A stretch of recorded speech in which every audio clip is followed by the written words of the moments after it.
بەناوی خۆی بەخشندەی میهرەبان سڵاو لە بینەرانی کەناڵی ئاسمانی پەیام. لەم بەشەی سۆراغی مێژوودا هەوڵ دەدەین قسە لەسەر کورد و استراتیژەتی سربەخۆ بکەین لە بڕیاری نەتەوەیدا. دەپرسین ئایا سربەخۆبوون هێزێکی کاریگەرە بۆ نەتەوە؟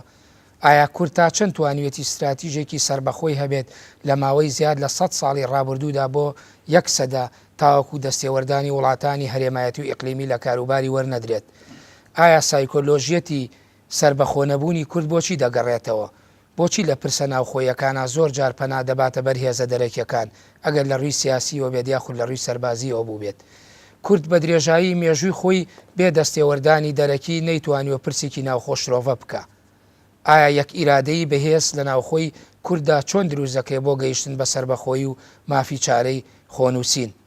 هەوڵ دەدەین ئەم شەو لە بەرنامەی سۆراغی مێژوودا قسە لەسەر ئەم تەوەرانە بکەین بە میوانداری هەریەک لە بەڕێزان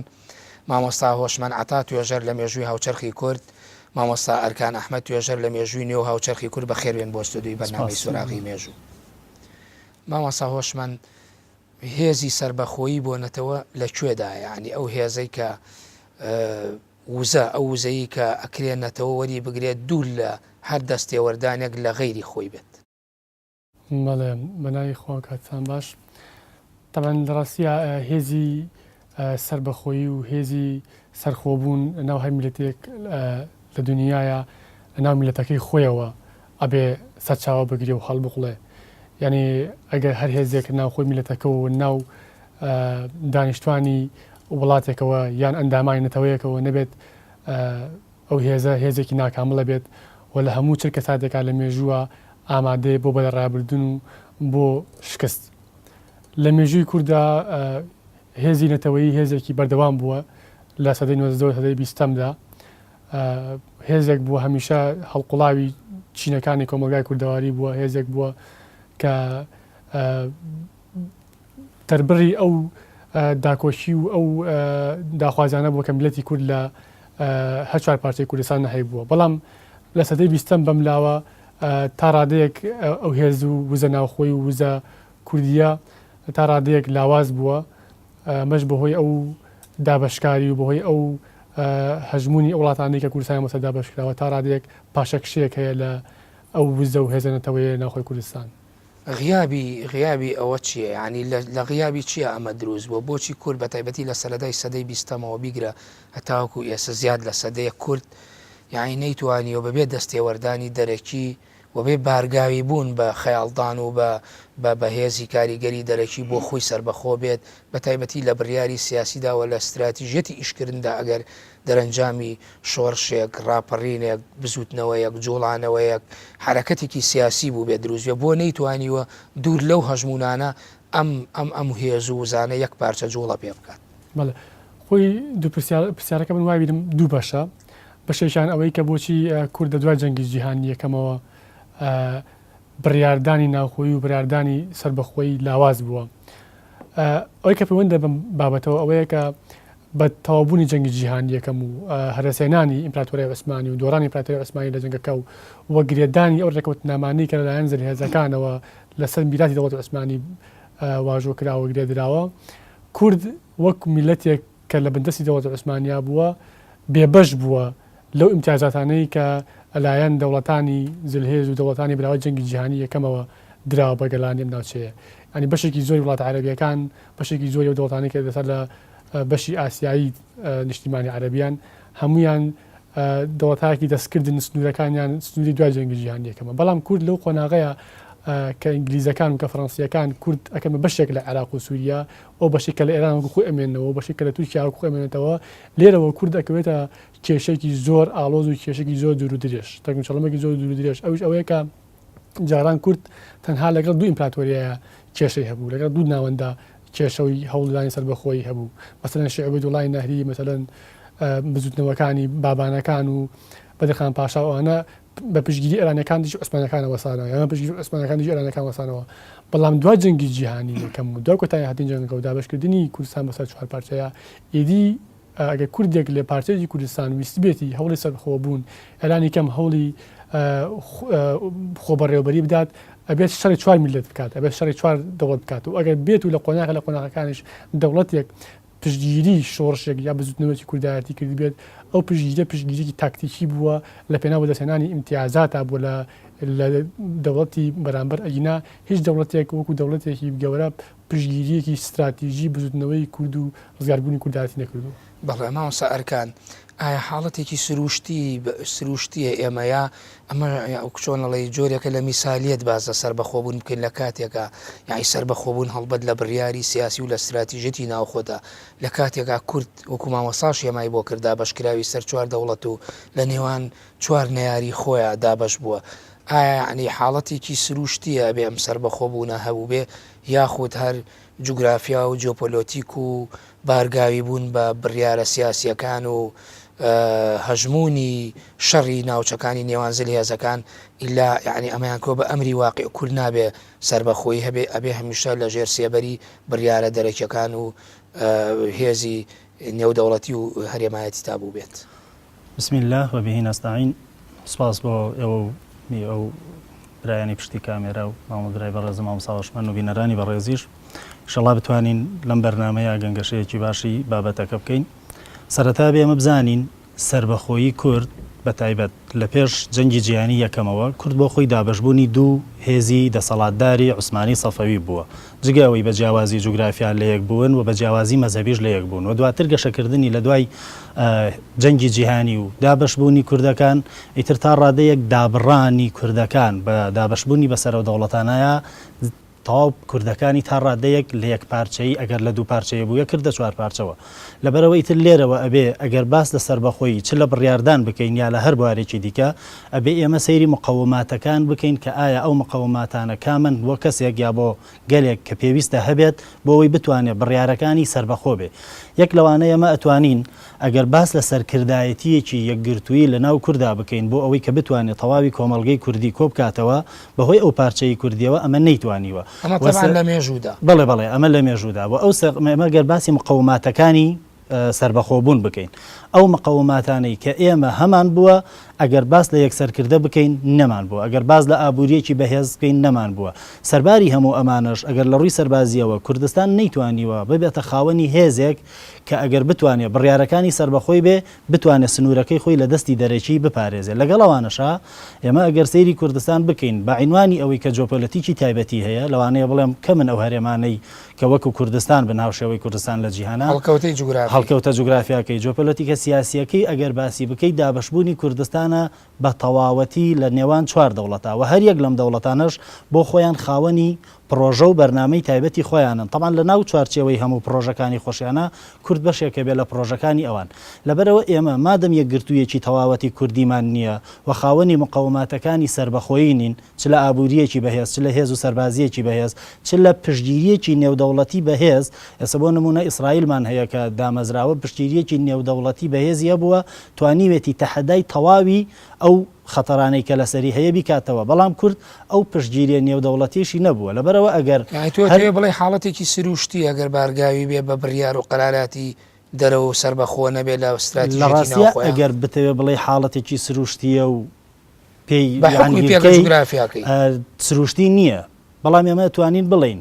ئەوەی کەوای کردووە کورد سربەخۆ نەبێ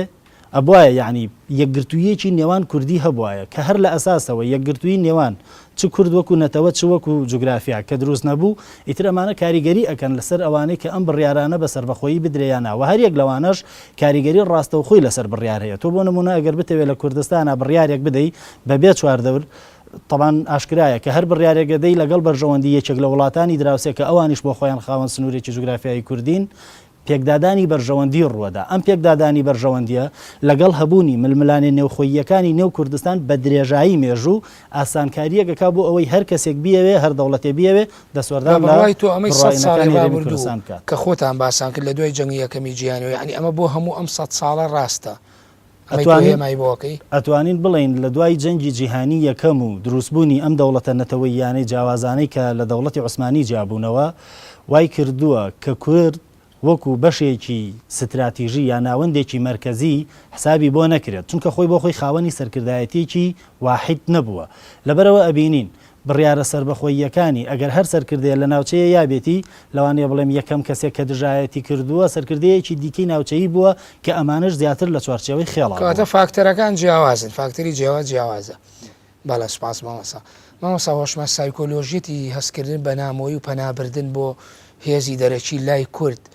بۆ هۆیە ئێمە گەڕێنەوە بۆ 100 ساڵ زیاتریش لەمە بەروک خۆشی هێمات بۆ کرد هەر لە سەردەمی میرنشینەکان ئەو دوو هێزە گەورەی عوسمانی و سەفەوی لە ناوچەکە هەبوون دواتر وڵاتانی زلهێز لە سەر و دەمی جەنگی یەکەمی جیهانیا پەیدا بن یعنی بۆچی کورد هەمیشە یعنی بووە بە بەشێک لە پرۆژەی هێزە ناوچەی و هێزە نێودەوڵەتەکان لە ناوچەکەدا ئەمە ئەگەر خوێندنەوەکی سایکۆلۆژی لە ڕووی کەلتوری و لە ڕووی پێکاتەی دەرونی کوردەوە بە بکەیت چی لێ خوێنرێتەوە بەڵێ تەمەەن ئەگەر لە ڕووی دەروونناسی و لە ڕووی سایکۆلۆژی و تەماشای بکەین نەک هەردوای جەنگی جیهانی یەکەم بە درێژایی مێژووی نوێ و هاوچەرخی کورد ئەگەر دیراسەیەکی سایکۆلۆژیانە بکەیت دەبینیت هەستێکی خۆ بەکەم زانین و هەستێکی بێگانە بە گەورەزانین ناو کووردا هەبووە ئەمە واقعەکە بەڕاستی نەخۆشی ئەوەی پێوتێ نامۆبوون نامۆبوون ناو کووردا هەبووە و نامۆبوون ئێستاشی بێگەڵا بێت ئەوەیە کە ئەنی بە درێژایی ئێمە میرەکانمان ئامادە نەبوون بێکەوە هێزێک دروستکەن بەڵام ئامادە بوون لەگەڵ سڵتانێکی عوسمانیا پێشڕەوی بکەن و شەڕی چاڵدەرانی بۆ بکەن و سنوورەکانی پارێزن بە جەستە و خوێنی لاوانی کورد بەڵام ئامادە نەبوون میرێک بۆ میرێکی تر سەرنەوەی بکات و ئەمە چی بووە کارەکە ئەوە بووە کە کەلتوری دەوڵەتانی باڵادەست کەلتوری نەوتەوەکانی باڵادەستی کوردستان کەلتورێکی بەهێزتر بووە و دامودەستگای حکوومەتی و دامودەستگای ڕێکخراوەیی لای ئەوان بەتینتر بۆدا لە کوردستان ینی کوردستان نەیتوانیوە لە ڕووی ئابوووریەوە لە ڕووی ژیانی کۆمەڵایەتیەوە لە ڕووی ژیانی شارستانیەوە ئەو هەنگاوە گەورانە بنێن کە میلەتەکانی تر پشتی ئێمە ناوێنە یعنی تورکەکان لە قۆناغەکان کۆچەر بوون ینی هەموو تورکان دوای جەنگی مەلازگرت هاتنە ئەنادۆڵەوە بەڵام تورکەکان لە مەرحەلەیە کە تەجاوزی قۆناغیان کرد توانیان لە قۆناغی کۆچەریەتی و ڕاوشکار و ئەسب بەخێوکردن و مەرماڵات بەخێوکردنەوە ئیمپراتۆریەتی گەورەی بەهێزی وەکو ئیمپراتۆریای عوسمانیدا بمەزرێنن تا ڕۆژهەڵاتی ئەوروپا و ڕۆژهەڵاتی ناوەڕاست و باکووری ئەفریقا کۆنتترۆل بکەن چۆن لە ئەوەی کە خێڵێکی بەهێز توانی تەجاوزی قۆناغی خێڵەتی و قۆناغی مەرداری قۆناغی شوانکاری بکات بۆ قۆناغی دەوڵەت بوون ئیمپراتۆر بوون لە مێژووی کووردا ئێمە نمونونەکانی وەکو عوسمانیەکانمان زۆرە لە ناو کوردانە بەڵام ئەم وزەیە کە لە ناو کووردا هەبوو وزەیەک نەبووە کە پاڵنەریە بۆ دەروی کوردستان بەڵام کوردستان خۆی مانیفێست پێ دوانیە بە دیوێکی ترە یعنی کورد بۆ خۆی لەبەرەوەی هەمیشە وڵاتەکەی بە کۆلۆنیال کراوە یا داگیر کراوە بۆ هێزی ئیمپریالیستی لە ناوچەکە هەبووە یعنی بۆ خۆی جۆرێ لە هەست بە خۆکەمکردنی تیا بووە ئەوەش بۆ خۆی کاریگەری نەبووە و ئەوان هەمویان کاریگەریان هەیە کاریگەری دائیمەن نەتەوەی سەردەست دائیمەن کاریگەری گەوردانێتە نەتەوەی بندەست و زمانی نەتەوەی سەردەست و نفوذی سەرنەتەوەی سەردەست بەڵام ئەمە ناکاتە ئەوەی بڵێ نەتەوەیەک بە درێژایی مێژوو هیچ هەلێکی بۆ هەڵ نەرەخسابێ هیچ ڕۆژێک لە ڕۆژان ڕۆژێکی بۆ ڕێک نەکەوت بێت کە لەو قۆناغە دەربچیە خۆ عەرەبەکانیش بۆ خۆیان لە دوای لە سەدەمی فارسەکان تا هاتنی ئیسلام جێدەستەی ئیمپراتۆریەکانی بەزەنتی و ڕۆمانی بوون خۆ عەرەبەکان بە هەمان شێوە لە سەردەمی هەردەرکەوتنی ڕوخانی خەلافەتی عەباسیەوە تاوەکو سەدەمی بیستەم عەرەب هەمووی بەشێک بوو لە ململانی عوسمانی و سەفەوی بەڵام بۆچی عەرەبەکان توانیان لە سەدەی بیستەمە بۆ خۆیان کۆمەڵێک دەوڵەتی نەتەوەی دروست بکەن و کۆمەڵێک دەوڵەت دروست بکەن کە مؤسساتی بەهێزی لێبێ ئێستا گلەتایەکی وەکو گەلانی خلیج یا وەکو عەرەبستانی سعودی یا وەکو میسر بێتە یەکێک لە هێزە گەورەکانی ڕۆژهەڵاتی ناوەڕاست بەڵام کێشەکە لێرە لە چیە کاگارە من پێم وایە کێشەکە لێرە چەند ڕەهەندە یەکێک لە ڕەهەندەکان کە پرسیارەکە جەنابێت ئەوەیە کە مەسەلەی خۆ بەکەم زانین و مەسەلەی نامۆبوون و مەسەلەی پێکەوە نەگونجان و هارمونەبوونی هارمۆنی لە ناو کوردستانە یەکێکت لەو فاکتەرە گەورانەی کە هەمیشە وای لە کورد کردووە خێتابێکی لاوازی هەبێ و خێتابێکی لەرزۆکی هەبێ و دەنگێکی دلێر نەبێ لە دەرەوەی سنوورەکانی خۆی بەڵێ کەواتە مامۆستا ئەرکانوەکو تۆ باسێ کرد ڕاستە لە ڕووی جۆپۆلۆتیکی و هەڵکەوتی جوگرافیاوە کوردستان وا بووە کە هەمیشە استراتیژێتێکی سربەخۆ نەبێ بەڵام وەک مامۆساش هێمایی بۆ کرد فعلان ئەوەی من لەو تێگەشتم لە وەڵامەکەی فاکتەری ناوخۆی و نەتوانینی پێکەوە ژیان هۆکارێکی گرنگ بووە کە هەمیشە بکەوینە لە بەرامبەر ڕق و بەریەکەوتنی یەکتریا بڕین پەنابێن بۆ هێزی دەرەکی و بارگاوی بین بەو کاریگەریە لە ژێر هەژمون و لە ژێر تارمایی قەراراتەکانی ئەوانە ئێمە قسە لەسەر استراتیژەتی خۆمانکەین بۆیە استراتیژەکەمان هەمیشە لاواز بوون بە دڵنیاییەوە ئەتوانین بڵین پێکەوە نەبوونی نێوخۆی کورد سەرچاوەی هەموو دەسوەردانە دەرەکیەکانە بۆ نێو هەموو کایە سیاسی و کۆمەڵایەتی و ئاینی و هەموو کایەکانی دیکەی کورد لەبەرەوە ئەتوانین ئەم پێکەوە نەبوونە وەکو سەرچاوەیەکی ئەساسی بۆ دروستکردنی ناکۆچی لە نێوان کوردەکانە لە هەر کەسە بڵێن هەر دەوڵەتێکە ویستبێتی توانیوێتی سوود لەم نقطە زوعفەی کوردەکان وەربگرێ بەڵام لەگەڵ ئەوەشدا ئێمە شوێنی کەمان هەیە کە مەسەلەن پێگە استراتیژیەکەی ئەتوانین بڵێن هاوشێوەیە لەگەڵ پێکە استراتیژێتی کوردی بەڵام ئەگەر دەوڵەتێکی بڵێن نێودەوڵەتی پشتگیری نەکردایە نەیەتوانیت نەخاوەنی دەوڵەتی سربەخۆ بێ و نەخاوەنی بڕیاری سربەخۆش بێ لەبەرەوە پێکەوە نەبوونی کورد و نەبوونی پشتگیریەک و بوونی ئەم جیۆپۆلیتیکە سیاسی کە کوردستانی تێکەوتووە و بە تایبەتیش لە دوای جەنگی جیهانی یەکەم و دابەشبوونی بە چوار پارچە و لە هەمان کاتیشا بوونی ئەم وڵاتە سلهێزانەی کە لە نێو ناوچەکە هەن بە تایبەت هەریەک لە ئێران و لە تورکیا کاریگەری ڕاستەوخۆیان هەبووە لەسەر یاریکردن لەسەر چۆنەڵی بازنە جیاوازەکان یا پەتە جیاوازەکانی نێو کورد ئەگەر باسکەین ئەتوانین بڵین کوردەکانی ئێران کە ویستی بێتیان هەر چۆنەڵێ ڕاپەڕینێک باسێکی سربەخۆی بکەن یەکەم کەس کە سوودی لێوەرگرتوون وڵاتانی دیکە بووە بۆ نمونە عێراق یا کوردی باشوور ئەگەر ویستی بێتی هەر چۆنەڵی بەرهەڵستکاریەک لەگەڵ دەوڵەتی ناوەندی خۆی بکە یەکەم کەس سوودی لەوە بینی بێ ئێران بووە بۆ لەبەرەوە کورد لە ناوخۆی خاوەنی یەک استراتیژ یەک سربەخۆیی یەکسەرکردە یەک پێگە نەبووە ئاگە کورد پەنای نەبردایە بۆ یەکێ لەم هێزانە کە تۆ باسیەکەی بۆ منێک شۆڕژگێڕێکی عێراق کوردستانی عێراق پەنای بۆ ئێران نەبردا یاروکو لە ساڵانی ڕابرەوە تایبەتی لە هەشتاکان و دواتر شۆڕشی نوێبینی ومانە بە پێچەوانەشەوە ئەگەر ئێرانیە پەنای بۆ عێراق نەبردایە یعنی ئەم بزافانە بەردەوامیانە بوو ئەم بزافانە بەردەوامیان ئەبوو بە مەرجی ئەوەی یەکەمەن کورد لە ناو خۆی یەک ڕیز بواە خاوەنی یەک سەرکردەی چۆنەڵی لێ هاتوو کە لەلایەن هەموو لایەکەوە قبول وایە دویش تا ڕادەیەک پشتگیریەکی نێودەوڵەتی هەبوایە ئەمانە یەک ڕیزی کورد وەبوونی پشتگیری نێودەوڵەتی گەورەترە لە کاریگەری هەرێمایەتیەکان بەڵام ئەگەر تۆ خاوەنی یەکسەرکردە نەبووی خاوەنی پێگەیەکی نێودەوڵەتی نەبووی ئەوە و کاتە دیارە کاریگەری هەرێمایەتیەکان زۆر کاریگەری تەواوەکان بەڵام پێدوانیە بۆ خۆی سەربەخۆ بوون لە ناو ئەم هەموو کەین و بین و هەیەجانە کە دروزۆ بۆ خۆی قەرارێکی قورسە سربەخۆ یانیەکەویتە بەردەم کۆسپ و لەمپەرێکی زۆرەوە قوربانێکی زیاتری ئەوێ ینی لەوانەیە خوێندنەوەی ئەوەش بکە ئەوەی کە لە مێژوشا هەبوو سەرکەوتو نەبوون هێز و بزافەکان یعنی ئایندەیان بەرەو ئایندەیەکی نادیار ئەچوو ئێمە توانین بڵین بڕیارەکانی کورد بە درێژایی مێژوو بە تایبەتیش لە دوای جەنگی جیهانی یەکەمەوە خاوەنی ستراتیژ نەبووە بۆ ئەوەی واقع دروست بکە واقعێک هەبووە ئەم تەسلیمی بووە بەرنامەی بۆ واقعەکەدا استراتیژەوەیە خاوەنی دنیابینیەک نەبووە کە من بۆ نمونە 5 ساڵیکە چی ئەەکەم 10 ساڵیکە چی ئەەکەم بەرنمەکانم چۆن بەرەو پێشە بم هەموو ئەمانە پێکدادانی هەبووە لەگەڵ بەرژەوەندیەکانی چ وڵاتانی جەوهری استراتیژی کورد لە چیە بووە مامۆستاز یعنی ئەوەی استراتیژی نەبووە کورد ئەسڵەن ئەگەر قەرار بێ مۆزوعیانە قسە بکەین استراتیژیە بێ استراتیژێتی کورد چیە و ئەولەویاتی تەواوی بزوتنەوە و شۆڕش و ڕاپەڕین و حرەکاتە سیاسیەکان یعنی استراتیژەکە لە چیە فۆرمەلە بێت استراتیژ ئەبێت تۆ ئەوەنە بزانی کاتێکە سەرکردایەتی شۆڕشێکەکەی بزانی داواڕەوەکانت چییە لەمیا پشت بە چی ئەبەستی چەندە لەگەڵی خۆت لەگەڵدایە و چەندە هاوکاری هەماهەنگی لە نێوان لایەنە جیاوازەکانی خۆت هەیە و لەگەڵ ئەمە تەواو کرد اینجا ئەتوانی پەیوەندی ئەقلیمیەکان و پەیوەندی نێودەوڵەتەکانی خۆشت بەهێزکەی ئەم نەبوونی ستراتیژە لە ناو هێزە کوردیەکان ئاوای کردووە لە یەک لەحزەی تاریخی کورد شۆڕشێکی بەهێزی هەبێ و لە یەک لەحزەی تاریخیش کورد لە هەڵ یعنی شۆڕشەکەی هەڵوەش ئەوەش لە پەیماننامەی جەزائیر بە تەواوەتی ڕەنگیە بەڵێ پێدوانی یعنی ئەو چەترەی کە پێوتێ سەربەخۆی هەموو ئەمانەی لە ژێراکەوە بێتەوەکو استراتیژ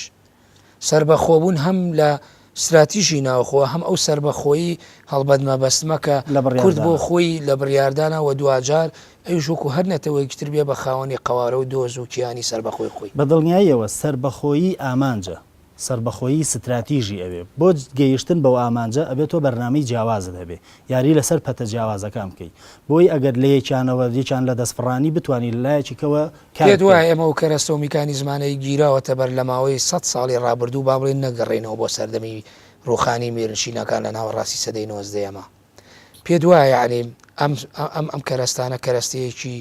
گونجاو نەبووەوە تەندروست نەبووەوە ئێمە لە مێژوانەمانتوانی وە خەمی ئەو استراتیژیە قوڵی خۆمان بخۆین. بە دڵنیاییەوە سەرچاوی نەهامەتیەکانی کورد ئەو نەبوونی استراتیژەیە و هەمیشە هەوڵی ئەوەی یاوە هەموو وەکەوترێ هێلکەکانی خۆی بخاتە یەک سەبەتەوە، یا ئەوەیە لایەنگری لە ئێرانەکە، یا ئەوەیە چێتە پاڵتورکیا. تۆ تەسەور کە مامۆستا ئەگەر لە ماوەی جەنگی ئێران و عێراقا یا لە ماوەی هەڵگیرساندنی شۆڕشی ئەلول تا دوای جەنگی ئێران عێراق، ئەگەر یاداشتەکانی پیاوێکی ئەمنی وەکو حسینی فیردەوسە خوێنیتەوە کە کوردەکانی ئێران کوردەکانی بڕین باشوور چیان بۆ ئێران کردووە و لە بەرامبەریشە یاداشتەکانی پیاوێکی وەکو وەفیق سامەڕایی خوێنیتەوە کە کوردەکانی ئێران چیان بۆ دەوڵەتی عێراق کردووە، منەڵێم ئەگەر ئەم دوو لایەنی کوردە بیان توانایە پێکەوە ئەوەنەیان سازش بۆ یەکتری بکردایە و بیان توانایە لەگەڵ دەوڵەتەکانی خۆیان گفتوگۆیان بکردایە، ئەو کاتە ڕادەی پێشکەوتن گەیشتن بە ئامان زۆر نزیکترە بوو. بەڵێ سپاس مامۆستا هۆشمان کاریگەریە نێگەتیڤەکانی دەسوەردانی هێزی بێگانە لەسەر پرۆژە ناوخۆیەکانی کورد و استراتیژیەتی کورد و لاوازکردنی لەکوێدایە. تا'n کاریگەریەکانی زۆر زۆرە، کاریگەریەکانی بە جۆرێکە کە ڕۆچۆتە ناو ناخی تاکی کورد، ڕۆچۆتە ناو کەلتور و کاریگەری ژێردەستەبوون و کاریگەری ئەوەی کە کورد هەمیشە ژێردەستەی بێگانە بۆ پێم وایە جێگای توێژینەوە و جێگای لێکۆڵینەوەی زۆر گەورەیە. ئەو کاریگەری تەنها لە مەجای سیاسیان نییە، لە مەجای ئابووریایە، لە مەجای کۆمەڵایەتیایە، لە مەجای شعرایە، لە مەجای فەرهەنگایە، لە مەجای زمانایە، لە مەجای کولتوری عامی کۆمەڵگای کوردەواریە. ینی باوەڕکە مەسەلەی ژێردەستەبوون پاشخانێکی زۆر گەورەی بەسەر ئێمەداگی کردووە، ینی کاریگەریکی زۆر لەسەر ئێمەدا کردووە. جارە بەر لە هەموو شتێک مەسەلەی ژێردەستەبوون وای لە ئێمە کردووە کە ئێمە بەر لەوەی دەستکەین بە بزودنەوەی بەر لەوەی دەستکەین بە جوڵەیەک بێزار ببین لە جوڵەکە، ینی هەر لە سەرەتاوە بە بێئومێدی ناو بزودنەوەکان نابوون، ینی بزودنەوە کوردیەکان بەگشتی وەکو بازنەیەک وابوون لەو قۆناغی کە دەستیان پێ کردووە چوونە دەسەرەوە، بەڵام دوجار لە نەتیجەیە چوونەوە سەر خاڵی دەستپێکی خۆیان. ئەم تیۆرە بۆ شۆڕشی ئەلول ڕاستە، بۆ شۆڕشی نوێژ ڕاستە و بۆ شۆڕشەکانی تر لە باشەکانی تری کوردستان. شۆڕشی شێخ مەحموودیش ڕاستە کە سەرەتای بیستەکانی سەدەی بیستەم دەست پێەکە. بەڵێ بۆ شۆڕشی شێخ مەحموودی ژیانی شێخ مەحموودی لە دوو قۆناغدا دوو ئەزمموی حکومڕانی هەبوو، هەردوو ئەزمونونەکە لە نەتیجەیە بەرەو شکست و بەرەو لە ناو چوون. ینی ئەمە هۆکارەکەی چیە؟ هۆکارەکەی بەشێکی زۆری ئەوەیە کە هێزە ئیمپریالیستەکان و هێزە کۆڵۆنیالیستەکان هیچ کامێکیان بەرژەوەندیان لەگەڵ بەرژەوەندیەکانی سەربەخۆیی کوردستان و ڕزگاربوونی پارچێکی کوردستاندا نەبوو. ئەی بۆ ئێمە هەر لە مێژووە ئەوانەمان بە فریاد ڕەزانیەوە، یعنی بۆ عین پێدوانی ینی بۆ خۆی لاوازی و لاسەنجەکەی لێرەدایە. من پێم وایە جەهلێکی زۆر گەورە لە ناو کوردایە لەبارەی پەیوەندی نێودەوڵەتیەکان، نەزانێکی زۆر گەورە لەسەر ئاستی قیاداتی سیاسی کوردی هەیە لە بواری بۆ هەموو حرەکەتەکانی مێژوو هەتا ئێستش ڕاستە، لە حرەکەتەکانی مێژوو تا ئێستش ڕاستە. ینی مەسلەی پەیوەندیەکان، مەسلەی پەیوەندی سیاسیەکان، مەسلەی کاریگەری دەوڵەتانی هەرێمی و دەوڵەتانی زلهێزی جیهانی لە ناوچەکە، ئەمانە هەمویان ئەنی وەکو یاریکی شەترەنج وایە، هەنە جار وەکو هاوکێشەیەکی بیرکاریانە وایە، ماتماتیکی وایە کە یەکە کاتە دوو، ینی هەندێک گەمە هەیە، هەندێک ملمانەیە هەیە لە ناوچەکەیە دیارەکە سەرنجامەکەی بەرەو شو ئەچێت. ینی بۆ نمونە ئێمە ئەگەر پشتگیری سۆڤێتەکان لە کۆماری مەهاباد بکەینە بەر لێکۆڵینەوە بەر هەڵسەنگاندنی توێژینەوەیەکەوە، ینی هەر لە سەرەتاوە دیارەکە سۆڤێتەکان مەبەستیان لە پشتگیریکردنی کۆماری کوردستان و پشتگیریکردنی قازی و نادنی ئۆفدانە بۆ کوردستان پشتگیریکی ستراتیژی نییە، بەڵکو تەنها هەدفێکی تاکتیکی کاتیە لە پێناو وەرگرتنی ئیمتیازاتێکی زیاتر لە حکوومەتی ئێرانی یا لە بەرامبەر دەوڵەتە زلهێزەکانی وەکو ئەمریکا و ئینگلیس. ئەم تایپ و مۆدێلە مامۆستا تۆ باسیەکەی لە هەموو شۆڕش و بزوتنەوە ڕاپەڕینەکانە دووبارە بووەتەوە، بەڵام هۆکاری پەنوەرنەگرتن یاخود دیسانەوەڵێ مێژوو خۆی دووبارە ئەکاتەوە، هۆکاری دووبارە بوونەوەکان لە چیایە؟ ناوبڕێ وەربگرم دوای ناوبڕەکە وەڵام بەرەوە. بینەرانی بەڕێز و خۆشەویست، ناوبڕێی کورد وەردەگرین و دەگەڕێنەوە لاتە.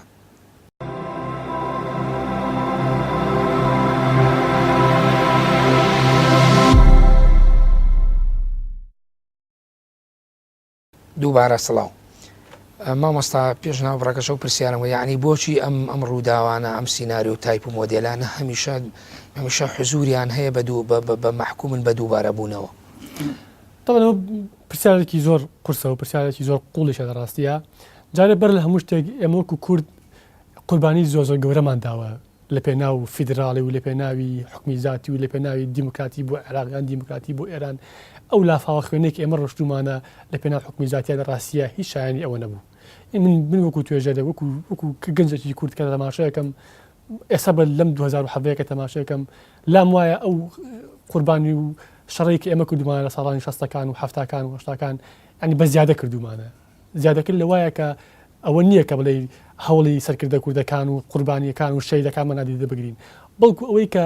هەندێک جار قۆناغەکانی مێژوو لە دژی تۆ بەڕێوەن هەندێک جار شەپۆرەکانی مێژوو لە دژی تۆ بەڕێوەیە هەندێک جار وەکو لینینەڵێت سەدەیەک تێپەڕێت هەلێک نایەتە پێشەوە گۆڕانکاریێک نایەتە پێشەوە بەڵام دەڕۆژ تێپەڕێت چەندان هەل و گۆڕانکاریێنە پێشەوە ینی لە مێژوی کورددا ئێمە لە دوا جەنگی جیهانی دووەمە تاوەکو ڕوخانی سۆڤێتەکان کورد لە بازنەی ململانەی سۆڤێتی و ئەمریکی و یاریکەرە ئیقلیمیەکان بووە هەرچێکی بکردایە دەبووە ژێ دەستهاڕی ئەم بیلەتانی ناوچەکەەوە ئەنی ئەو خەباتێکی ئێمە کوردومان ئەگەر خەباتە خەباتێکی شارستانێتتر بووە خەباتێکی ڕۆشنبیری بووە خەباتێک بووە لە چوارچەوەی سیاسی گەلانی ناوچەکە بەتابەتی لە کوردستانی عێراق چونکە لە کوردستانی عێراق لە 60ەکان تا ئێستاشی لەگەڵابێ ئەمە لە قوربانێکی بەردەوام داین لە شەپۆلێکی خوێن ڕشتن و ئازاد چەشنێکی بەردەوامدانی کە لە ڕاستیە هیچ نەتەوەیەک لە دنیای ئەوەندەی ئێمە ماندوو نییە لە قوربانیدان و لە خەباتکردن و بۆ بەکەمترین قوربانیش گەیشتون بە هەدەفی خوان و بە ئامانجی خۆیان. بەڵێ مامۆستا ئەرکان بۆچی ئیرادەیەکی سربەخۆ و هێزێکی ناوەکی کاریگەر دروست نابێت لە ناو کووردا بۆ دروستبوونی استراتیژێتێکی بەهێزی ناوەکی؟ لە ڕاستەیە بوونی هێزێکی ناوخۆیی کاریگەر بەوەی بتوانێت ببێتە چۆنەڵی سەرچاوەیەک ببێتە سمبولێک بەوەی کە بتوانێت کاریگەری لەسەر هێزەکانی ناوخۆی دروست بکە ئەمە توانین بڵین بە چەند فاکتەرێکەوە لێکی بنین یەکەمیان توانین بڵین پێکهاتەی ناوخۆیی کۆمەڵگەی کوردەواریە یعنی بەداخەوە چەمکی لێبوردەیی لە ناو کۆمەڵگەی کوردەواریە زۆر لاوازە هیچ بۆ نمونە سەرۆکخێڵێک ئامادە نییە سازش بکە بۆ سەرۆکخێڵێکی کە لە پێناو بەرژەوەندیەکی باڵاتر ویان ئەگونجێ لە ناو مێژووە زۆر جارەوەمان یەتە پێشچاو هەندێک سەرکردەکان لەبەرەوەی دەستکەوتێک بەدەست نەهێت لە دژایەتی بۆ نمونە بڕیارێک وەستێ بۆ ئەوەی نەبێتە ئیمتیاز بۆ لایەنێکی دیکە لەبەرەوە ئەم ململانێ نێوخۆییان ملنەدان بۆ یەکتری ملنەدان بۆ یەکتری وەگوتمان چەمکی لێبوردەیی لە ناو کووردا بوونی نییە یا هەبێت زۆر لاوازە لە کاتێکا ڕێککەوتن هەیە لە نێوانیانە کە بەرژەوەندیەکانیان تەریب بە یەکتر بڕوە ئەگەر لە شوێنێک بەرژەوەندیەکانی ناوچە کوردیەکان یاگر بڵین لە ئێستاە بە شێوەیەکی مۆدیێرنەکە لە پێشوە خێڵێکی بووە ئێستا توانین بڵین مۆدیێرنەکەی بۆتە حیزبایەتی ئەگەر ئەم بەرژەوەندیە ئیتر سیاسیە سەربازیە ئابوووریە اقتصا هەر شتێکی ئەمانەی ناوەنەی ئەگەر بەرژەوەندی ئەم حیزبانە لە هەر شوێنێکە تێک گیرا یەکسەر ئەوەی کە لە پێشووتر لە نێوانیانە هەبووە ئەی شۆرنەوە ئەبینین ئێمە زۆر جار نزیک بووینەتەوە لە بەدیهێنانی دەستکەوتێک لە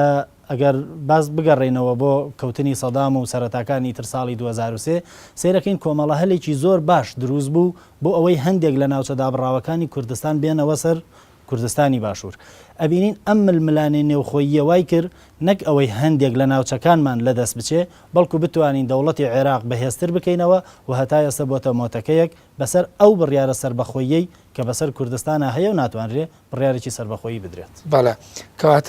کەواتە تۆ بڵێ نەبوونی عقلێتی تۆلێرانس یا لێبوردن ینی هۆکاری پشتگوێنەخستی بەرژەوەندیەکانە بەرژەوەندی وای کردووە هەموو ئەم مێژووە ئێمە بین بینە بەرنەشتەر و شرۆڤەی بکەین کنە و پشکنینی تیا بکەین و ڕەخنەی بکەین بڵین لەبەر بەرژەوەندی و ملنەدانی یەکتری بۆ ئێمە نەمانتوانیوە استراتیژێتی سربەخۆیی یەک گوتاری نەتەوەی بەرهەم بێنین یەک گوتاری نەتەوەی پێش هەموو شتێک پەیوەندی بە ئەو یەک ریزی نێوخۆییەوە هەیە بەڵام لەبەرەوەی یەک باسمان بڵێ خاڵی بنەمایەوە خاڵی بنەم وەکو پێکهاتەیەکی نەتەوەی ئەگەر تۆ بتانی بڕیارێکی یەکڕیزی سربەخۆیی بدەی پێش هەموو شتێ بێ ناوماڵی خۆت یەکڕیز بێ لەبەرەوە ئەگەر کەسێک لە دەرەوە دژایەتی هەر بڕیارێکت بکە بەدە کەسی دەرەوە ئەندازەی یەک کەسی ناوخۆ قورسایی نییە لەبەرەوە لە قورسایی ناوخۆ لەوەیە یەکسەر دابەشبوونی کۆمەڵگە دروستە بێ کە دابەشبوونی کۆمەڵگە دروست بوو ئیتر ئامانجەکانی یەکتری بێبەها ئەکرێ ئەوە تا ئێستا باس لە سربەخۆیی یەکرێت چونکە ناکۆچیەک هەیە لە نێوان هێزە ناوخۆییەکانمانە نەمانتوانیوە ئەو ئامانجەمانە بە تەواوەتی بپێچین بەڵکو لە هەندێک لایەنی شوای لاتوە ئەسەن بێبەها کراوە یعنی کە باز لە سربەخۆییەکەی باز لە ئابووری سربەخۆەکەی باز لە پێشکەوتنەکەی ئەەکەی بازە خەڵک بە نوکتەتێگا خەڵک بە نوکتەتێکا بزەبێت یعنی ئەم دابەشبوونی نێوخۆی کوردەواریە و ملنەدانی هیچ کامیان بۆ ئەوی دیکەیان ئەبینی ئەم وەزعی لە کوردستانە خولقانوە کە پێم وانە دەستوەردانی هیچ لایەنێکی دەرەکی بتوانێت نیوەی ئەمەش کاریگەری لەسەر کۆمەڵگەی کوردەواری یعنی بە بڕای تو ئێستا دەزوەردانی ناوەکی دەرەکی هەرێمایەتی و نێودەوڵەتیش نەبێ ناکۆکە ناو خۆیەکان ڕێگە ئەگرن لەوەی کە ئێمە ئێستا دەست بۆ پرسی سەربەخۆی بەرین وەکو پرسێکی مێژووی گرنگە لە ساتە وەختێکی چارەن و ساز و دیاریکراوە ناکۆچیە نێوخۆیەکان گەشتووەتە ڕادەیەک تووشی سەرەتان بووە جا ئیتر ئەگەر تووشی سەرەتان بێت ئەبێ واز لە ئەوە بهێنی کە چاچیکەی تەنیا ماوەیەکە مردنەکەی دواخەی ئەم ناکۆچی نێوخۆیە من قەناعەتم وایە ئەگەر بەیانیش ئێران ڕازی ببێ عێراقیش ڕازی ببێ بڵێن تورکیاش ڕازی ببێ ناکۆچی نێوخۆیی ئەگەر چارەسەر نەکرێت تەنانەت لە ڕێک کاتی ڕیفرەندۆمیکیش ناتوانن کات دیاری بکەن و هەموو کورد بە یەک هەڵوێست و بە یەک گوتار و بە یەک شەوقەوە بچێتە ئەو ڕیفرەندۆمە بەشدار بێت بەڵێ مامەسا هۆشمان ئەگەر ئەم ناکۆکیانەی مامەسا هێمایی بۆ کرد ئەمانەش هەبێ بەڵام ئەگەر دەستێوەردان یاخود پشگیری ئیقلیمی و نێودەوڵەتی هەبێ پێدوانی ئەم دۆسی ئێمە چێتە پێشەوە یاخود ئەوەکو مامەسا ناوینا بە جۆرێ لە شێرپەنجەیەکی قوڵە لە ناو جەستەی ئەم میلەتە ئەمنەتەوەیە و بە ئاسانی ناتوانێت بچێتە دەرەوە یاخود لا ببرێ و چارەسەری بۆ بدۆزرێتەوە بەڵێ ڕاستە چارەسەر زۆرە چارەسەر دۆزرێتەوە بەڵام کێشە لە سەرکردەکانمانەیە ئیناتی سەرکردەکانمان و لە خۆویستی و باوەڕ نەبووی سەرکردەکانمانە بە دیالۆگە ناخۆ چارەسەری کوردستان کێشەکانی کوردستان زۆر ئاسایە من پێم وانە شێرپەنجە بێ ینی قسەکەی مامەستا لەوایە کە گەشت حاڵی شێرپەنجە بەڵام لەوەیە کە چارەسەرەکان زۆر ئاسان کە ناکۆچەکان زۆر قوڵ نین ئەو ناکۆشانەی کە بازە مێژووەکەنەڵێ زۆر قوڵنی خۆ ئەمە ڕێگی لە قوڵایی مێژوایە تۆ بڕۆ لە سەردەمی شێخ مەحمووە بیەنە لەو کاتانە ناکۆچی هەبووە لە سەردەمەکانی لە سیەکان نەچلەکان حرەکەی سیاسی دروستبوونی بزوتنەوە و ڕێکخرا و حیزبە سیاسیەکان کە دروستە بێ هەمیشە ئێمە مەحکوم بووین و تاوانبارین بەوەی کە ناکۆک بووین و یەکمان ڕەت کردوەوە خۆشتان کۆکن لەسەرەوە پێدوانی ئەمە درێژکراوەی قۆناغەیە ڕاستیان ململانێ ناو هەر میلەتێک لە دنیا شتێکی تەبیعیە ئەنی ململانێ بەڵام حاڵەتی گەشەکردنی ململانەی کۆمەڵایەتی بەڵام ململانێکی شارستانی ململانێ لەسەر خزمەتکردنی هاوڵاتیان ململانێ لەسەر بەرەو پێشەوە بردننی ئەجێندای نیشتیمانی و ئەجێندای نەتەوەی و نیشتیمان سازی بێت نەک ململانێ بێت لەسەر دابشکردنی سەرەت و سامان و لەسەر فرۆشتن و لەسەر گرێدانی پەیوەندی لە بەرژەوەندی شخصی بەرژەوەندی بنەماڵی و حیزبی ئەوانە ململانی کە لە کوردستان هەیە من پێم وایە ململانی تەندروستە ئەنی باشکرا دیارە دوویست لە کوردستان هەیە ویستێک کە داوای سیستەمێکی پەرلەمانی و سیستەمێکە کە پەرلەمان و کە مەسەلەی دیموکراسی سەر ویستێکی تریشەیە کە پێی وایە نەخێر لە ئێستاە ئەولەویات بۆ کورد ڕزگار بوونە سەربەخۆییە و با بین ئەم دیالۆگ و مناقەشەیەمان دوا بخەین بۆ قۆناغی دوای سەربەخۆیی ئەگەر هەموو ئەمانە بینەوە لە ناو مێژووە بیبینەوە سیاقە مێژوویەکەی خۆی پێدوانیە هەمیشە وەکو مامەساژ ئێمای بکە یعنی ئێمە ئەبێ بیان خەینە ژێر پرسیارەوە و ڕەخنەی بکەین و کە بوو کورتیەکانی باز بکرێکە ئەمە حاڵەتێکی ناتەندروست بووە ململانێ خۆ یەکێک لە قۆناغەکانی یا حاڵەتە پۆزیتیڤەکانی گەشەکردنی ژیانی کۆمەلگا و کۆمەڵایەتی ئەوەیە بە ململانێ ڕەوڕەوەی ژیان بەرەو پێشەوەجێ بەڵام ئەم ململانەیە حاڵەتێکی نانۆرماڵ و نەئاساییە ئەگەر هەمووی بینەوە سیاقە مێژوویەکەی خۆی لە ڕاستیە هەڕە جەنابتم کە ململانەکان تا ئاستێک تەندروستن بەڵام لە ئاستێک کە کاریگەری نێگەتیڤی لەسەر گۆڕان و بەرەو پێشچوونەوە کۆمەڵاتیەکاندا ناو ململانیانە چنە قۆناغی سرعاتەوە چنە قۆناغی ملشکاندنەوە کەیترەوە کاریگەری نێگەتیڤی بێتەر کۆمەلگا بەڵام ئەوەی کە لە کوردستان هەیە من بە قەناعەتی خۆم کەیسی کورد جیاوازە لە کەسی نەتەوەکانی تری دنیا هیچ میلەتێک لە سەرەتاوە کە هەڵی سەربەخۆیی و خەڵی ڕزگاربوونی داوە بە تەواتی یەکگرتوو نەبووە هەموو شۆڕشەکانی دنیا خیانەتیان تیا کراوە هەموو شۆڕشەکانی دنیا ناکۆکی سیاسیان تیا هەبووە و هەموو میلەتانی دنیا بەشێکی زۆریان کە سەربەخۆییان خواستووە کە ڕزگاربوونیان خواستووە بەڵام گەیاندویانە لەباربردنی استراتیژیە قوڵەکەیە ئەو پرسە گەورەی کە بە درێژایی سەدان ساڵی مێژوو تۆ ئیشی بۆ ئەەکەی بیبەنیانێتە حاڵەتی لەباربردن ئەو نمونانەی تۆ باسیەکەی قسەکە منش دیێرە ئەوەیە کە بەڕاستی ئێمە لە ساڵانی 25ەوە لەو کاتێک کە بە فەرمی باشووری کوردستان بێتە پارتیەک لە عێراق لەو ساتەوە تا ئەم چرکە ساتەی ئێمە قسەی تاکەن لێ دانیشتوین ئێمە بەردەوام لە نزیفێکی قوڵان لەگەڵ حکوومەتی عراقیە و ئەگەر بێت و ئێمە زوو ئەم دابرانەکەل عراقدا نەبڕین و ئەگەر بێت و ئێمە سەر بخۆی لە عراق وەرنەگرین بە دڵنیایەوە 100 ساڵی کەش قەزی ئێمە لە عراقا هەمان ئەو بازنایە ئەخولێتەوە و کێشەیەکی گەورەیە چونکە بۆچی کاگەرم عێراق و ئەم دەوڵەتانی ڕۆڵاتی ناوەڕاستە کوردیا مەسەلەدا بەشکراوە دەوڵەتێکی دیموکرات نین دەوڵەتێک نین مەدەنی بن دەوڵەتێک نین مافە ئینسانی و مافە مەدەنی و مەسەجاشەکانی ئێمە دابین بکەن دەوڵەتێک نین کە کەرامەتی ئینسانی کورد دابین بکەن بەڵام ببوورە خوا مامۆستا ینی با لێرە ڕادگرم زۆرجا حکوومەتەکان و توانە فەرمووەرە پێشەوە بەڵام ئێوە بۆ خۆتان بڕۆن لە ناو خۆتانان ڕێ بکەون ینی ئێمە ئێستش ناتوانین بە یەک خیتابی نەتەوەی گەورە و استراتیژێتێکی قوڵ نوێنەرایەتی میلەتێ بکەین کە 4 بۆ 5 ملیۆن کەسە و لە پارچی بەشێکی کوردستان هەیە یعنی ناکۆکیە زۆر جار لە ئیمزاکردن ئیمزایەک پەیوەندی بە چارەنووسی نەتەوەیەکەوەی هەمومان ناتوانین ئەمە ئیمزایە بکەین ئەی پێدوانیە دوجار ئەبێ هەر بڵین ئەوەی مامەسا ئەرکان وتی بۆ خۆی برینە قوڵەکە و ئاسب بچینەی کێشەکان بۆ خۆی ناکۆکیە ناوخۆیەکەیە خۆی مەسەلە ئەو من کرد باسیەکەم ریال پۆڵەتیکە ینی واقعانە قسەکەم دابەشبوونی کوردستان لە ڕاستیە شتێکە واقعە ینی ناتوانین باوکو عەرەبەکان نەبین ئێستش خوازیاری ئەوە بین کە نیشتیمانێکی عەرەبی دروستکەین لە خەلیجەوە بۆ محیتی ئەتلەسی ئەمە شتێکە لەگەڵ منتیق و لەگەڵ واقعی سیاسیە نایەتە پێشەوە لانی کەمە قۆناغی ئێستا ئێمەش ناتوانین لە هەرێمی کوردستان باز دەو بکەین کە ئێمە ئەتوانین وەکو بزوتنەوەی سیاسی براکانمان ڕۆژ ئاوای کوردستان لە باکووری کوردستان بتوانین برایانە دەست لە ملی یەک و بتوانین بێکەوە ڕۆپەی دژمەکەمان بۆسینەوە ناکرێت واقعی سیاسی و هەڵکەوتەی جیۆستراتیژی کوردستان و واقعی پەیوەندیەکانی ناوچەکە ئەوەندە تێک ئاڵۆزن ناتوانانی تۆ لەگەڵ پارچەکانی تری کوردستانە شان بەشان یەکتر خەبات بکەیت لانی کەم پێویستە ئەم هەوڵانە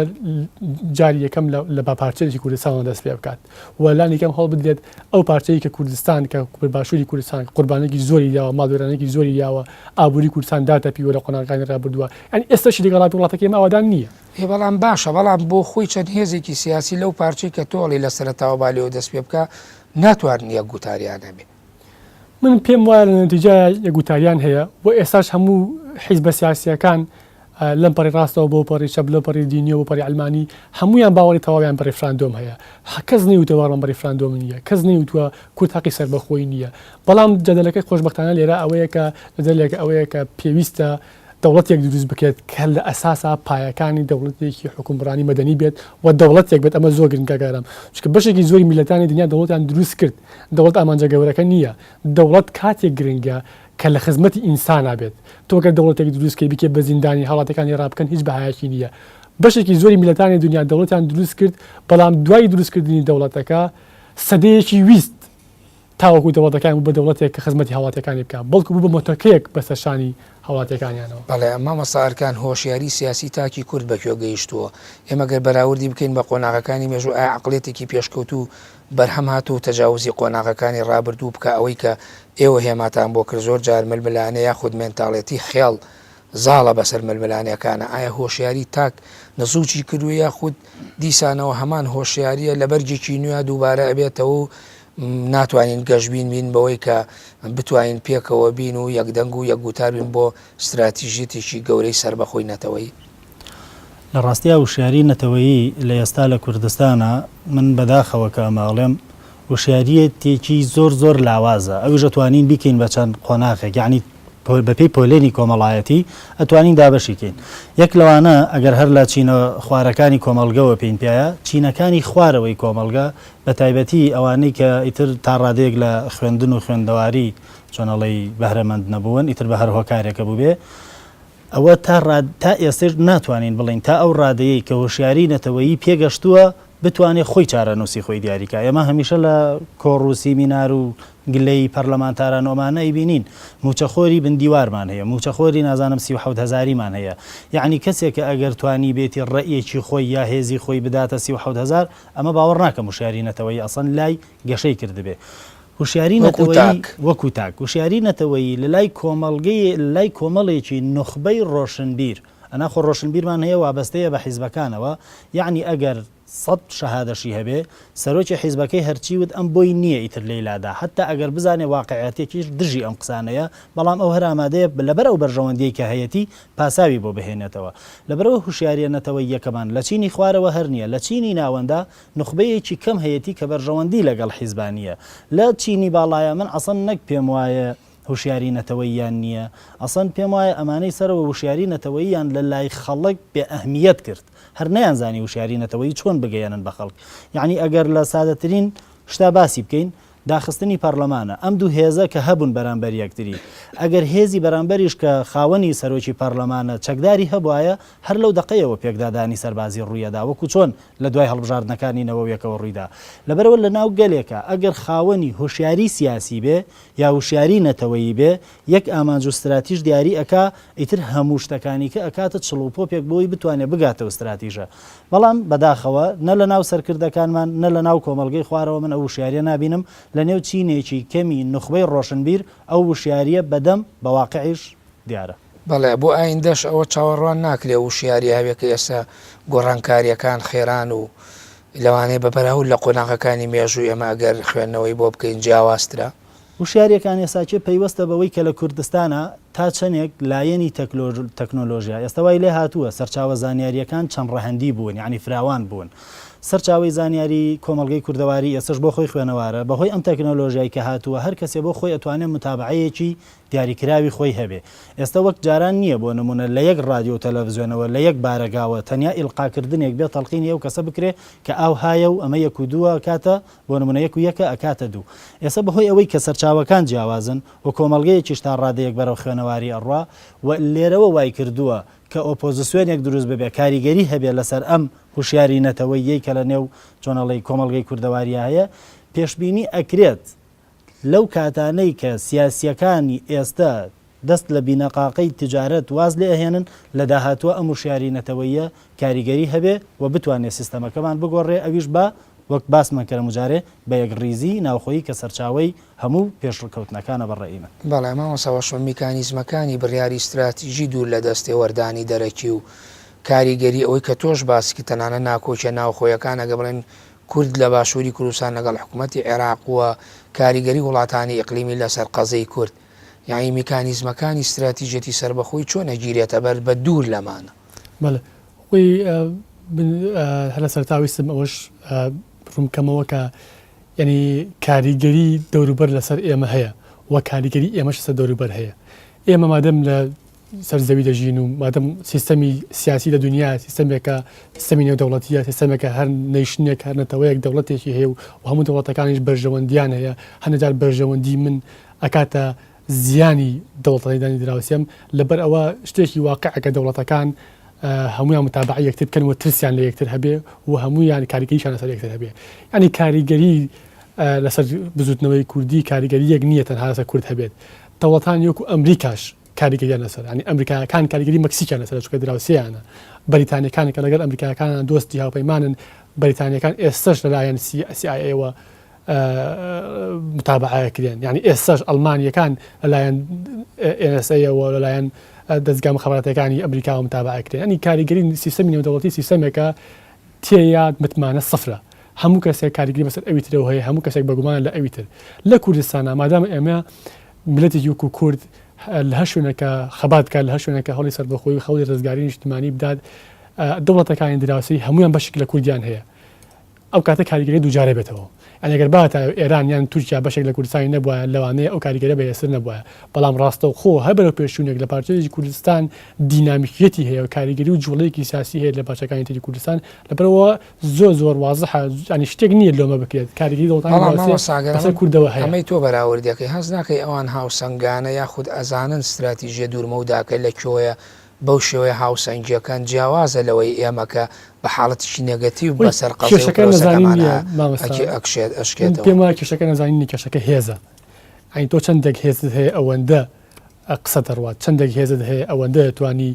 استراتیژەکانی خۆت بڵند پایە بکەیت و بەهێزی بکەیت هێزی ئێمە کەمە لەم ناوچەیە ئەو وڵاتانش کە دراوسی ئێمن مەبەسی هێزینەتەوەی یاخود ئەو هێزەیە کە بەکارهێنێ بۆ دیفاعکردن لەو استراتیژێتەکە بوونیە بێ دوو کاتێککە استراتیژێکت ئەبێت بەدڵنیایەوە استراتیژە فرەلایەنە ئەبێت لانی سەربازی بێت ئەبێت لانی سیاسی بێت ئەبێت لانی جەماوەری بێت هێزی ئێمە وەکو جوگرافیای جوگرافیای سیاسی هێزی ئێمە وەکو لانی مرۆیی هێزی ئێمە وەکو لای ڕووی سەربازیوە هێزی ئێمە وەکو جیۆپۆلەتیک هێزێکە بە بەراورد بە دەوڵەتەکانی تری وەکو تورکیا و ئێران هێزێکە بچووکە یعنی کێشەکە ئێمە لەوایە دەوڵەتە زل هێزەکان ڕژنال پاوەرەکان هێزە هەرێمیەکان دراوسێمانن ئەگەر بهاتە هێز دەوڵەتێکی بچووکی لاوازی وەکو لوبنان یان دەوڵەتێکی دەوڵەتە لاوازەکانی دەوڵەتە بچووکانی وەکو خەلیج دراوسێمان بووە لەوانەیە ئیشکردن ئاسان بووە بەڵام هێزێکی وەکو ئێران کە لە ئێستا بەرەو هێزێکی نێودەوڵەتی ئەڕوات بەرەو هێزێکی جیهانی ئەڕوات هێزێکی وەکو تورکیا کە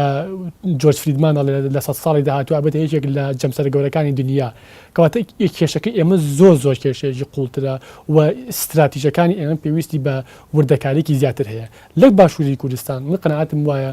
لە ئێستا لەم ساتە وەختەی ئێستا استراتیژێتی سربەخۆیی کوردستان بە بڕوای من وەبووچنی من کاتی خۆیەتی کاتێکی زۆر دروستە و کاتێکە نابێت سیاسەکانی ئێمە دەستی بدەن ینی ئەگەر ئەم جارە وەکو خۆتیش پێشترەوەتی هەموو هێزەکان کۆکن لەسەر و کەسی ژنەکولی لێ ناکە بەڵام ئێمە ئابم حاڵەوە بەم ناکۆکیەوە بە سفرکردنەوەی یەکتریەوە بە نەخوێنەوەی یەکترەوە ئایا ئێمە ئەو کاتە هەوڵین سوودی لێوەرگینیا خودت بەزایە عچێت ئەگەر ئابم حاڵەوە بڕێنە پێشەوە بڵێ ئەو پرسیارە خۆی لە سیاسەکان بکرێ تۆکو توێژەرێکی بواری مێژوو ئەوەی کە ئێوە لە ناو مێژووە ئیشتان کرۆ توێژینەوەتان کرۆ ئایا ئەمە هەردووبارە بوونەوەی قۆناغەکانی تری مێژوو نابێت دیسان بەڵام لە فۆرمێکی نوێترا و بە جیاوازێکی شکلی ترەوە خۆی ئێمە هەمومان ومێدمان هەیە بەسەر بەخۆی بێتمان هەیە بە ڕێفراندۆم و بکە ڕێفراندۆم بەسەر بەخۆی بێ بەڵام کاتێکە سەرنجێکی ورد لە دۆخی کوردستان و لەو هێزانەی کە بانگەشەی ڕێفراندۆم و سەربەخۆی ئەەکەن ئەەکەی ینی تا ڕادێک ناومە دەبی چکە ئەگەر هێزێک ئەگەر هێزگەلێک بە تەمای دروستکردین دەوڵەت بن ئەگەر هێزگەلێک بە تەمای ئەوە بن نەتەوەیەک بەرەو کەناری ئارانی بەرن بەرەو سەقامگیری بەرن ڕاستیان نایەن ئابوووریەکەی ناشەفافکەن نایەن سوپاکەی بکەن بە دوو پارچەوە نایەن بەرژەوەندی حیزی بخەنە بێژ بەرژەوەندی نیشتیمانیەوە هێزێک کاتێکە توانێت خۆی بکاتە داینەمووی جوڵە و سربەخۆیی و ڕزگارکەی نەتەوەیەک کە خۆی لەو پەڕی شەفافێت و لەو پەری دڵسۆزی نەتەوەی و نیشتیمانیا بێت بەدڵنیایە و کاتەش میلەتەکە و نەتەوەکەش بەتەواتی پشتگیریەکە بەڵام دۆخێکی وەکو ئێستایە بەدڵنیایەوە لە هەر کوردێک لە کوردستانە بپرسی لە زاخۆ تا خانەقین هەر کوردێک بپرسی ئایا کێشەی ئابووری بەلایتەوە ئەو لەویاتی زیاترە یان کێشەی سیاسی یان سربەخۆیی بقەنەعەتی من کێشەی ئابووریە چونکە ئابووری و نان پێش ئازادیە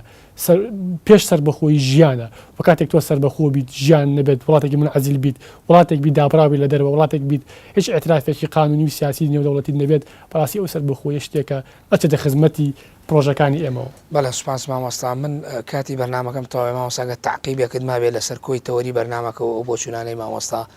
کۆتایی بەرنامەکە وڵات تەنها ئەوەیە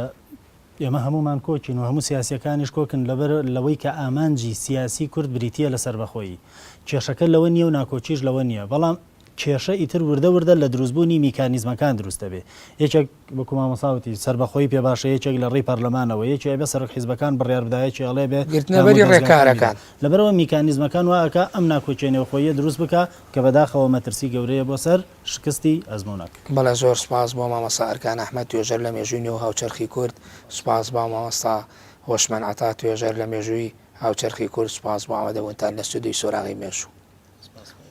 بینەرانی بەڕێز و خۆشەویست بەم شێوەیەتمە کۆتایی سۆراغی ئەم جارە تا سۆراغێکی تر بەخۆی گەورە و میهرەبانتان دەست پێرم خواتان لەگەڵ کاتێکی خۆش بۆ هەموو لایەک